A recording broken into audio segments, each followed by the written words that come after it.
Good morning বন্ধুরা, welcome back to my channel. আশা করি সবাই ভালো আছো, সুস্থ আছো, আনন্দে আছো। আমিও ভালোই আছি, ভালোই আছি। কেন আজকে একটু প্রবলেমের মধ্যে আছি। কাল থেকে আমার বরের মানে মুখটা ফুলে উঠেছে, এই পাশটা মানে এইরকম ফুলে উঠেছে, যন্ত্রণা হচ্ছে। তো এখন গাড়িতে তেল ভরতে গেছে, আজকে অফিসেও যায়নি, বাইকে করে দুজনে যাব, ডাক্তার দেখিয়ে নিয়ে আসবো। ওকে আমি বললাম যে তোমাদের বাড়ির ওখানে যদি কোনো ভালো জানাশোনা ডাক্তার থাকে, ওদের বাড়িতে এভিনিউ বসে আছে, সে মানে আমার ভাইকে যে ট্রিটমেন্ট করে মানে একদম জেনুইন ডাক্তার, খুব ভালো ডাক্তার। ছোটোর থেকে আমাদের পুরো ফ্যামিলি ফিজিশিয়ানই বলতে পারো। আমাদের সবারই প্রায় দাঁতের প্রবলেম আছে, আমার বাবার ছিল, ভাইয়ের তো নানান রকম করেছে। আমি অনেক আগের ভিডিওতেও বলেছি, ওনাকে দেখিয়েছি একটা ভিডিওতে, রুট ক্যানেল থেকে শুরু করে সব করেছে। তো একটু আমার বর আবার একটুখানি টুকটুক করে, ভয় পায় সব কিছুতে। তো বলো না না না না, আমি ভাইকেও দেখলাম এত সুন্দর, ভাই বলতে আমার ভাইয়ের কথাও বলেছে যে ভাইকে এত সুন্দর ট্রিটমেন্ট করেছে, আমি ওর কাছেই যাবো। তাহলে চলো। তো গাড়িতে এখন তেল ভরতে গেছে, তেলটা ভরে আসলে দুজনে মিলে যাব। আর ভাইকে তো আমাকে রেডি করে দিয়ে যেতেই হবে। ভাইকে বললাম তুই স্নান করে নে, ওকে জল টল করে দিলাম, ও স্নান করে নিয়েছে। আমাকে তো দুদিকই দেখতে হয়, ভাইয়েরটাও দেখতে হবে, বরেরটাও দেখতে হবে, নিজেরটাও দেখতে হবে, তিন দিকেরটাই। তো এখন ওকে নিয়ে যাব। এত যখন গাল খুলেছে নিশ্চয়ই এক্স রে করতে বলবে। তো চেম্বারে দেখাতে পারবো না মনে হয় ভিডিও করতে, তো এক্স রে করতে গেলে সেটা আমি ভিডিও করে নিয়ে আসবো, আমি ভিডিওতে দিয়ে দেবো, ঠিক আছে? আর দেখি কি বলে না বলে সবটাই তোমাদের জানাবো। তো এখন ও চলে আসবে, আমি ঝটপট ভিডিওটা এখন রাখছি। কিছু বলবি না? ও কিছু বলবে না, ওর আঙুল দেখা গেল শুধু, ঠিক আছে? আর যেখানে যাই ভাইকে তালা বন্ধ করে যাই, কারণ ও কাকে না কাকে দরজা খুলে দেবে। তো চলো, আমাকে ও বললো যে আমি তেল ভরে আসছি, কিন্তু আমি গেটের সামনে দাঁড়িয়ে থাকি। আর ডাক্তারবাবুকে ফোন করেছিলাম, ও বললো যে 12টা পর্যন্ত চেম্বার, 8টা থেকে 12টা, আর বিকেলেও বসে না। আবার বললো যে তুই 11:30টার মধ্যে নিয়ে চলে আয়। তো এখন অলরেডি 10টা বেজে গেছে। তো চলো এখন রাখছি, কি হয় না হয় সবটাই জানাবো, ঠিক আছে? আমার ভাই আঙুল দিয়ে দিয়ে টাটা করে যাচ্ছে তোমাদের, ঠিক আছে? আমিও এখনো মতন টাটা করলাম, চলো রাখছি। আমাদের ডাক্তার দেখানো হয়ে গেছে বরের, তো এক্স রে করতে চলে এসেছি। দেখো এক্স রে হচ্ছে এখানে, আমি চুপচাপ পিছনে বসে চুপি চুপি ভিডিও করে নিচ্ছি। আর তোমাদের একটা কথা বলি, আমি কিন্তু এইভাবে এক্স রে করতে দেখিনি, আমার নিজেরও হয়নি। আমার ভাইয়ের আর আমার যে এক্স রে হয়েছিল ওটা একটা দাঁতের, এইভাবে কিন্তু হয়নি। যতদূর সম্ভব আমার মনে হচ্ছে ও চোয়ালের এক্স রে করতে দিয়েছে, ওই জন্যই এভাবে এক্স রে হচ্ছে। আর আমি এখানে খুব ভীত স্বতন্ত্র হয়ে ভিডিওটা করছি, কারণ এক্স রে টেকনিশিয়ান আমাকে দেখলেই বাইরে বের করে দেবে। আর আমি ভেতরে বসে আছি কেন জানো? আমার বর খুব ভয় পাচ্ছে সব কিছুতেই, ওই জন্যই আমি ওর সঙ্গে ভেতরে এসে পারমিশন নিয়ে ভেতরে বসে আছি। বন্ধুরা এইমাত্র বাড়ি ঢুকলাম, এখন 12:30টা বেজে গেছে। এক্স রে করিয়ে একবার এলাম বাড়িতে, তোমাকে দেখিয়ে নিলে। এক্স রে করানো হলো, চেম্বারে গেলাম, পরে তাড়াতাড়ি হয়ে গেছিলো। তারপরে এক্স রে ওখানে দেরি হয়েছে, প্রচণ্ড খিদে পেয়েছে। হ্যাঁ, ডাক্তারবাবু বললেন যে ইনফেকশন হয়ে গেছে, ভেতরে পুঁজ জমে গেছে। আর এক্স রে রিপোর্টটা দেখে উনি বলবেন যে যদি পরিষ্কার করতে হয়, বলছে আমি মাড়িটা পরিষ্কার করে ছেড়ে দেবো, কিন্তু যদি দেখি যে ভেতরে সিস্ট হয়ে গেছে, তাইলে সিস্টটাকে তো আমার বের করতে হবে, এর জন্য দাঁতটা তুলতে হবে। তো দেখি নেক্সট ডেতে যাই, রিপোর্টটা নিয়ে কি বলেন উনি, কি হয় সমস্তটাই তোমাদের জানাবো।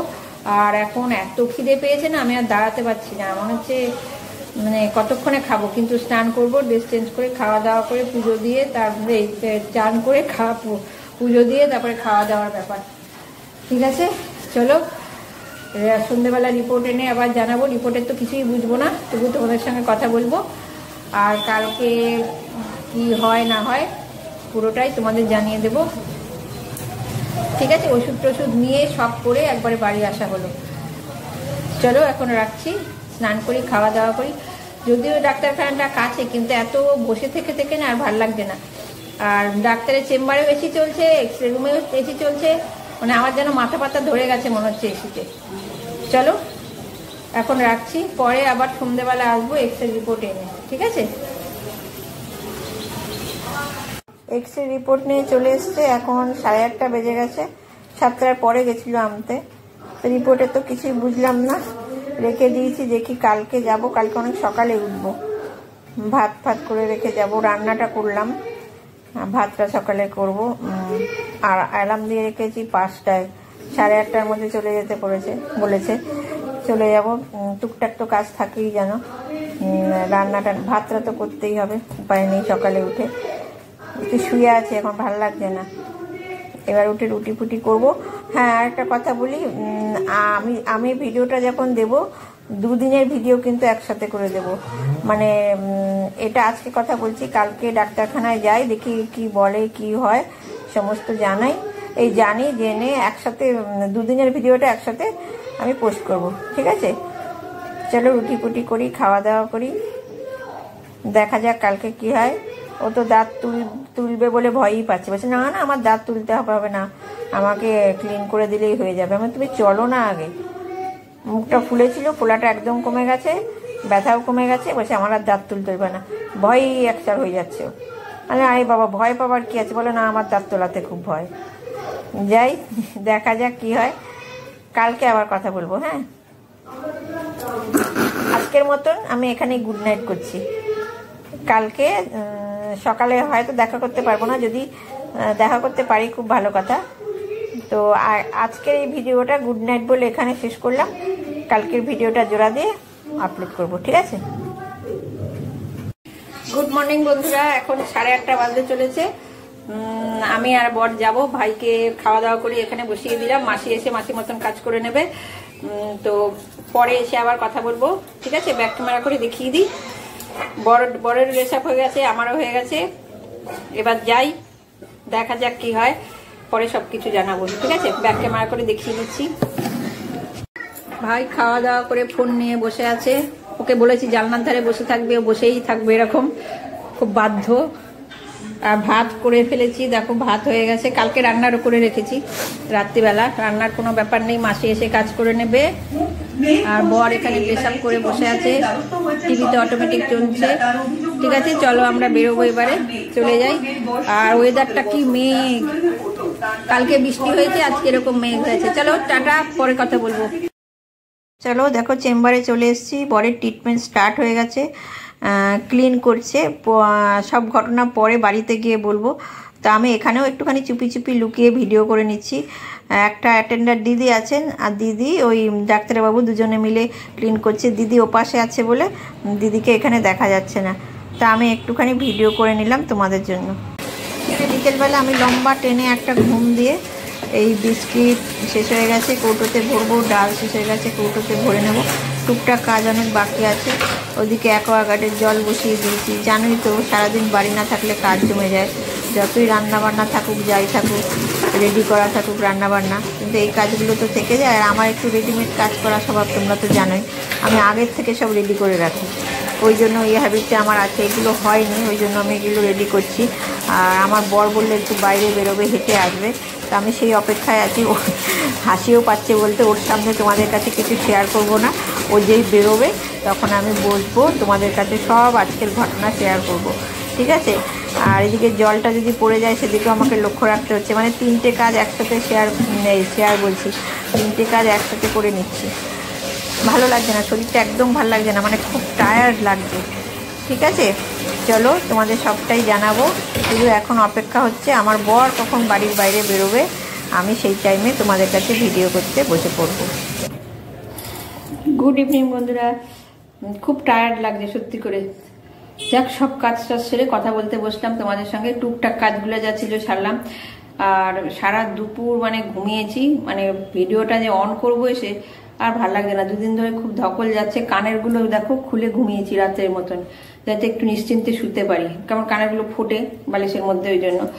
যাই হোক, যে কথা তোমাদের সাথে বলতে এসেছি, গেছিলাম, যাওয়ার পরে রিপোর্টটা উনি দেখে বললেন যে আজকে উনি দাঁতটা তুলবে না, যেখানটা ইনফেকশন হয়ে আছে সেই ইনফেকশনটা যে ফুলে আছে সেখান থেকে ভেতরে একটা সিস্ট হয়েছে।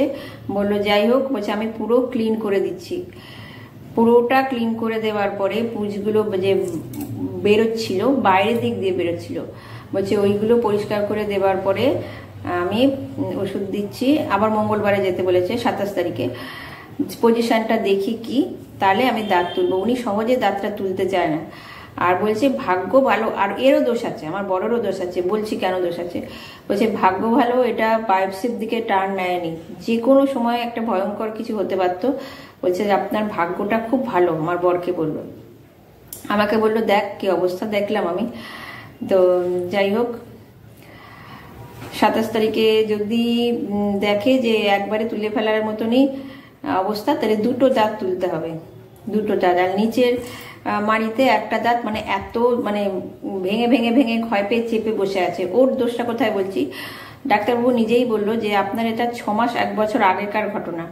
মানে এত ভয় পায় না কি বলবো, এদিকে ভীষণ ডেসপারেট, কিন্তু ডাক্তারের নামে ভয় পায়। এর থেকে আমার ভাই অনেক স্টেডি, ওর থেকে আমি অনেক স্ট্রং, তোমাদের কাছে বলছি আমি অনেক স্ট্রং। ও এত ভয় পাচ্ছে দেখে আমারই যেন বলছি না, আমার যেন কিরকম লাগছে এখন, আমারই শরীর কেমন লাগছে ওকে দেখ। সামনের মানুষ যদি ভয় পায় তাহলে তাকে দেখলে একটা কেমন লাগে না, আমি নিজে যতই স্ট্রং হই। ওই যে দাঁত তুলবে ওইটা ওর ভয়। দাঁত অ্যানেস্থেসিয়া করতে গেলে ইঞ্জেকশন দেবে, আমার ইঞ্জেকশন এখন দেয় না। তুমি ছোটবেলায় তুলেছো ইঞ্জেকশন দিতে, এখন স্প্রের ব্যাপার আছে। যাই হোক, প্রচুর মানে ভীত অবস্থা ওর, মানে কি বলবো। তো ওকে দেখে দেখে আমারই কেমন একটা রিপারকেশন হচ্ছিল। তো দেখা যাক মঙ্গলবারে কি করে। এখন অনেকটা ভয় কমেছে ডাক্তারবাবুর সঙ্গে কথা টথা বলে। আর উনি আমাদের মানে অনেক দিনের জানাশোনা, তো মানে ফ্যামিলি ফিজিশিয়ান, ফ্যামিলি ফ্রেন্ড বলতে পারো তোমরা। তো আমার বরের সাথে কথাবার্তা বলে অনেকখানি ভয়টা কেটেছে। বলছে না, আমি ওকে যত বলছি খুব ভালো ডাক্তার, আমার ভাইয়ের মতন পেশেন্টকে দেখো ট্রিট করে উনি। নিজের উপরে অ্যাপ্লাই হতে গেলে সবারই অবশ্য ভয় লাগে, এমনিও খুব ভীতু, খুব ডেসপারেট দেখায়, কিন্তু কিছু হলে একবারে মনে যেন খরগোশের মতন গর্তে ঢুকে পড়বে, এরকম অবস্থা। আমি আবারও বলছি, ওর থেকে আমি প্রচন্ড স্ট্রং, প্রচন্ড রকমের স্ট্রং। এই হচ্ছে অবস্থা। মানে ওর মানে রিপারকেশন দেখে আমারই শরীর খারাপ হয়ে গেছে, আমারই টেনশনে শরীর খারাপ হয়ে গেছে। আমার নিজের হলে কোনো টেনশনই আমার হতো না। যাই হোক, প্রচন্ড রকমের টায়ার্ড হয়ে আছি, ভালো লাগছে না। দেখা যাক, পুরো ক্লিন করে দেওয়ার পরে বললো 5-6 দিন ওষুধ দিল, আরও ওষুধটা বাড়ালো। মঙ্গলবার দিন গেলে যদি দেখে যে তুলতেই হবে তখন তুলবে, কথা বললো। আর আমি ওর সামনে ভিডিও করতে পারছিলাম না, কেননা বলবে হ্যাঁ আমি ভয় পাচ্ছি, তুমি ভিডিওতে বলছো আমি ভয় পেয়েছি, কোথাও আমি ভয় পেয়েছি, আমি তো ভয় পাইনি, এরকম করবে। এখন বেরিয়েছে, ওই জন্য চুপচাপ তোমাদেরকে সব জানাতে বসে পড়লাম। ঠিক আছে বন্ধুরা, আমি আবার শোবো, ভিডিওটা এন্ড করে ভিডিওটা আপলোড করে আবার শোবো, ভালো লাগছে না আবার একদম। ঠিক আছে, আর অনেক সকালেও আজকে উঠেছি, আমি ভাতটা করে গেছি। আর একটা কথা হচ্ছে, আমার ভাইকে তো বুঝে শুনে করিয়ে যেতে হয়, আমার তো দুটো দিকই সামলাতে হয়, জানোই তোমরা। ওই জন্য অনেক সকালে উঠেছি, ও খেয়ে ভাই টিফিন করেছে, তারপরে গেছি। ঠিক আছে, আচ্ছা চলো আজকের মতন রাখছি, দেখা হবে একটা নেক্সট ভিডিওতে। ততক্ষণ তোমরা সবাই ভালো থেকো, সুস্থ থেকো, আনন্দ থেকো। টাটা। কি বলবো এখন, গুড নাইট বলবো না? থাক, আজকে 7টাও বাজেনি এখনো, গুড নাইট বলবো না। তোমরা সবাই ভালো থেকো, ঠিক আছে, টাটা।